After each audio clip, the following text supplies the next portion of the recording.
Hello, we are going to be doing skill 5 today, which is factoring trinomials.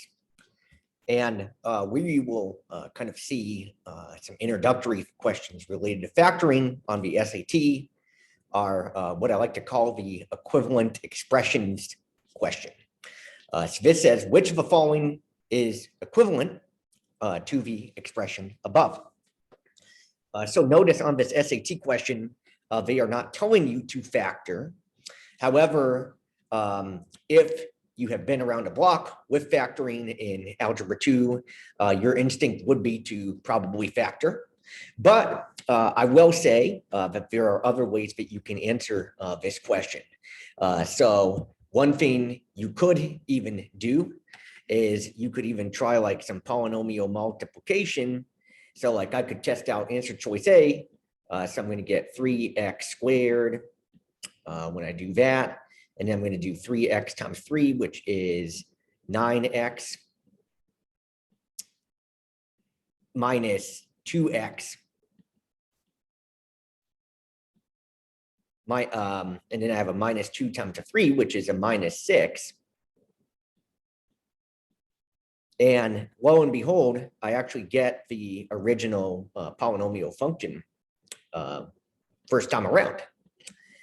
So moral of the story here is that you may actually not need to know how to factor to answer this question.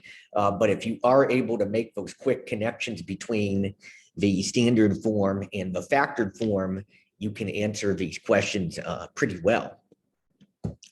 But a surefire way every time to be able to get this question, even if we aren't lucky with the first answer choice being correct, would be to factor. So today's roadmap, I put a little reminder here that addition is the opposite of subtraction.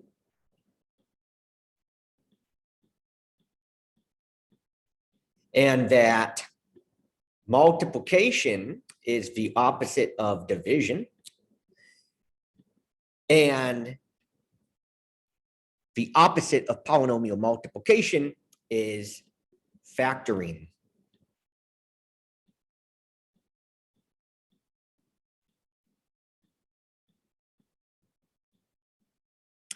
And just as a checklist of what we want to be doing, the first thing that you should be doing whenever you have 3 terms is writing your A, B, and C and doing sort of that X game or ACB tree. Delta Math calls it the X game.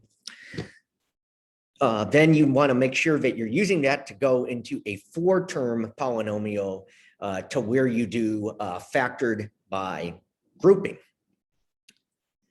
And you do want to make sure that you are reading your exponents closely. So we're actually going to do kind of a basic level example where you have a quadratic and then the higher exponent version side by side.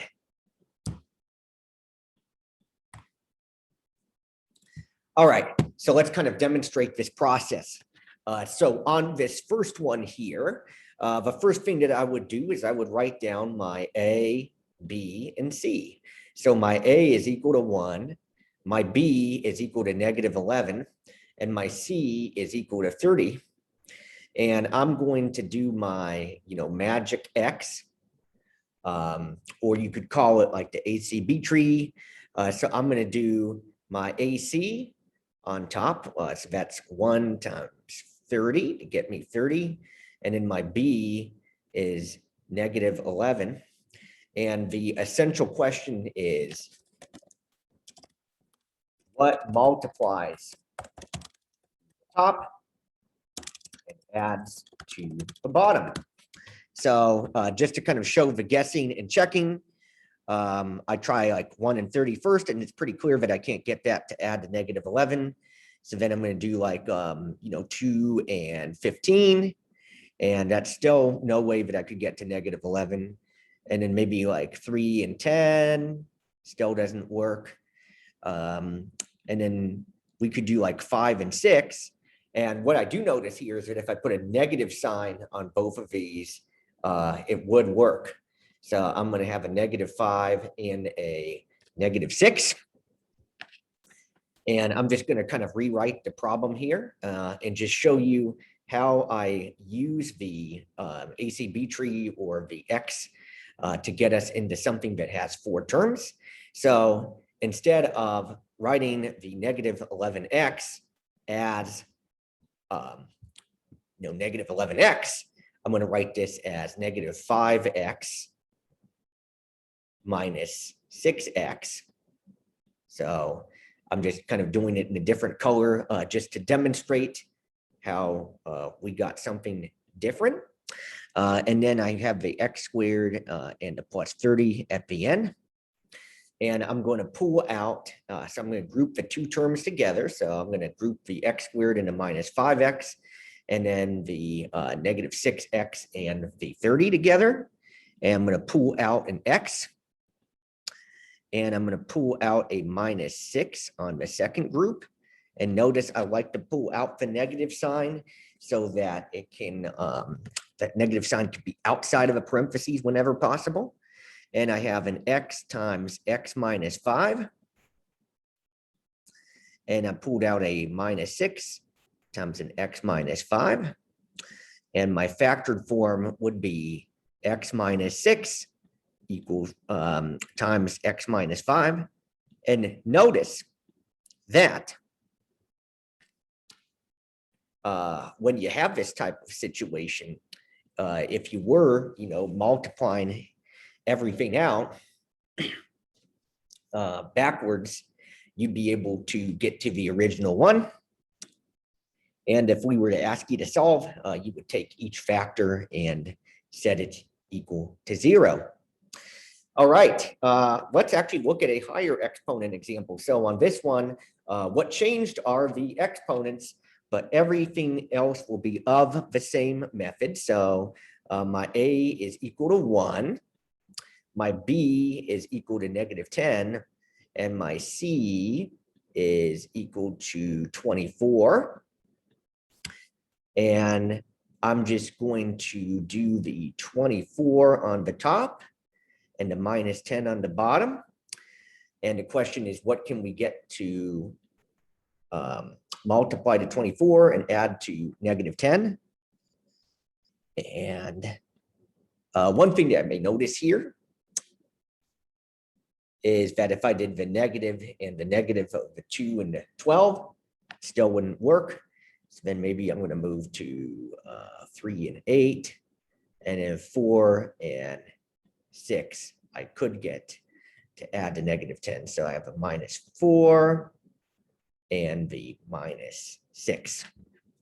So I'm going to write this as x to the 4th minus 4x squared minus 6x squared plus 24. And notice here that what I just did is I broke the x squared into the -4x squared minus 6x squared. And you can kind of see that I just paid attention to my exponent. So the first term has an exponent of 4, and then my second terms have an exponent of 2. And I'm going to group in parentheses at what we have. And I'm going to pull out a x squared. And I'm going to pull out a -6. So I always like to pull out that negative, just as we said before. So it's going to be an x squared times x squared minus 4. And then I have a -6 times x squared minus 4. So I have x squared minus 6 times x squared minus 4. Now, one skill that we are going to be doing very shortly is called difference of 2 squares. So x squared minus 4, these are both perfect squares. So what we can actually do with that is just say, what is the square root of 4? And this would get us to like an x plus 2 and a x minus 2. So this is what happens when we have a higher exponent. So what ends up going on is we just need to pay attention when we do a 3 to 4 term step, the fact that those exponents have been doubled. We could actually triple these exponents and do like 6 and 3 for our exponents, or quadruple them and so on. But the trinomial method still works the same. All right, the last example is going to show us what happens when a is not equal to 1. And what is good about this method is it works for when a is not equal to 1. So I have a equals 2, b equals 7, and c equals to -9. And I'm going to do like my little magic X over here. So I have a -18 and a 7. And we want it to add to, +7. And when we do this, I get like a 9 and a -2. And I'm just going to show how that 7x becomes a plus 9x minus 2x. And I'm just going to pull out, so I'm going to group the two factors again together. So I'm going to pull out a x and a x, since those have a x in them. And then I'm going to pull out a -1 on this factor, because 2 and 9 don't have anything in common. So this is going to be x times 2x plus 9. And then I have a -1 times 2x plus 9. So I'm going to call this x minus 1 times 2x plus 9.